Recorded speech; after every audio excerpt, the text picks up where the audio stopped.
যখন এই ফ্যাসিস্ট সরকার এদেশে ক্ষমতায় ছিল, বিতাড়িত হওয়ার পূর্বে আমাদের 31 দফা আমাদের দলের ভারপ্রাপ্ত চেয়ারম্যান দিয়েছেন। সেটা কিভাবে এদেশ আগামী দিন চলবে সেই রাষ্ট্র কাঠামো মেরামতের 31 দফা। এখন আমরা সেই 31 দফা নিয়ে আমাদের মাঠে প্রান্তরে আমরা কাজ করে যাচ্ছি। আপনি অবশ্য প্রশ্ন করেছেন যে কিছুদিন আগে আমাদেরকে গুলশান অফিসে কেন ডাকা হয়েছিল, কি বার্তা দিয়েছে। আপনারা জানেন যে আমাদেরকে ডেকেছিল আমাদের দলের নির্দেশনা মোতাবেক। সেখানে আমাদেরকে ডেকে বলে দিয়েছে যে এই ধানের শীষের ভোট বৃদ্ধি এবং এই 31 দফা নিয়ে কিভাবে তৃণমূল থেকে জনপদ পর্যন্ত এটার সাথে সম্পৃক্ততা করা যায়, জনসম্পৃক্ততা করা যায়, সে লক্ষ্যে কাজ করার জন্য, দলের জন্য কাজ করার জন্য আগামী দিন গাজীপুর 3-এর সকল নেতৃবৃন্দকে নিয়ে এভাবে একত্রে ধানের শীষ উপহার দেওয়া যায় সে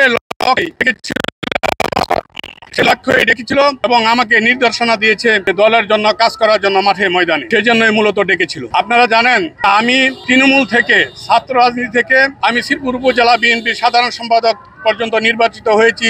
কেলিহাটির সাধারণ সম্পাদক ছিলাম, কেলিহাটি ইউনিয়নের 2 বারের সভাপতি ছিলাম। আমি গত 16 সনে ধানের শীষ প্রতীক নিয়ে চেয়ারম্যানের প্রতিনিধিত্ব করেছি, নির্বাচিত হয়েছিলাম। সেখান থেকে আমার চেয়ারম্যান ছিনিয়ে নেওয়া হয়েছিল।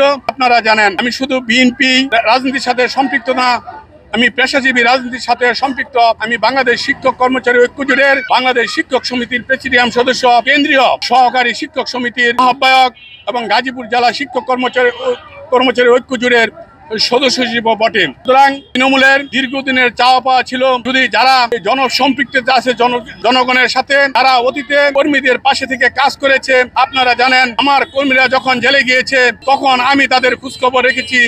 আমার কর্মীরা যখন জামিন নিতে গেছে তখন আমার শরণাপন্ন হয়েছে, আমি তাদের জামিন করেছি। এবং আমি এই আন্দোলন ফ্যাসিস্ট সরকারের 18 বছরে আমি একাধিকবার কারাবরণ করেছি এবং আমি এই দলটি করতে গিয়ে ফ্যাসিস্ট সরকারের রোষানলে আমি 2 ডজনেরও বেশি মামলার শিকার হয়েছি। এটা আমি যেমন জানি, আমার শ্রীপুর উপজেলার বিএনপির পরিবার, গাজীপুর 3 আসনের বিএনপি পরিবার সকলে অবগত আছেন এবং সেই লক্ষ্যেই তৃণমূলের চাহিদার ভিত্তিতে আজকে আমি এখানে সম্পৃক্ততা হয়েছি। তার আমি অনেকটা সাফল্য পেয়েছি, যেহেতু আমার বাংলাদেশ জাতীয়বাদী দল আমাকে ডেকে বলে দিয়েছে আপনি রাজনীতিতে আরো আপনাকে সম্পৃক্ততা করে তুলুন এবং ভোট বৃদ্ধির জন্য কাজ করুন, ধানের শীষের পক্ষে কাজ করুন। আগামী দিন অবশ্যই গাজীপুর থেকে যাতে আমরা ধানের শীষ উপহার পেতে পারি সে লক্ষ্যে কাজ করুন। সেই নির্দেশনা মোতাবেক আজকে আমি আবারও আমাদের দলের ভারপ্রাপ্ত চেয়ারম্যানের এবং রাষ্ট্র কাঠামো মেরামতের 31 দফা নিয়ে মাঠে কাজ করতেছি এবং ধানের শীষের ভোট ভিক্ষা চাইতেছি। ধন্যবাদ সকলকে।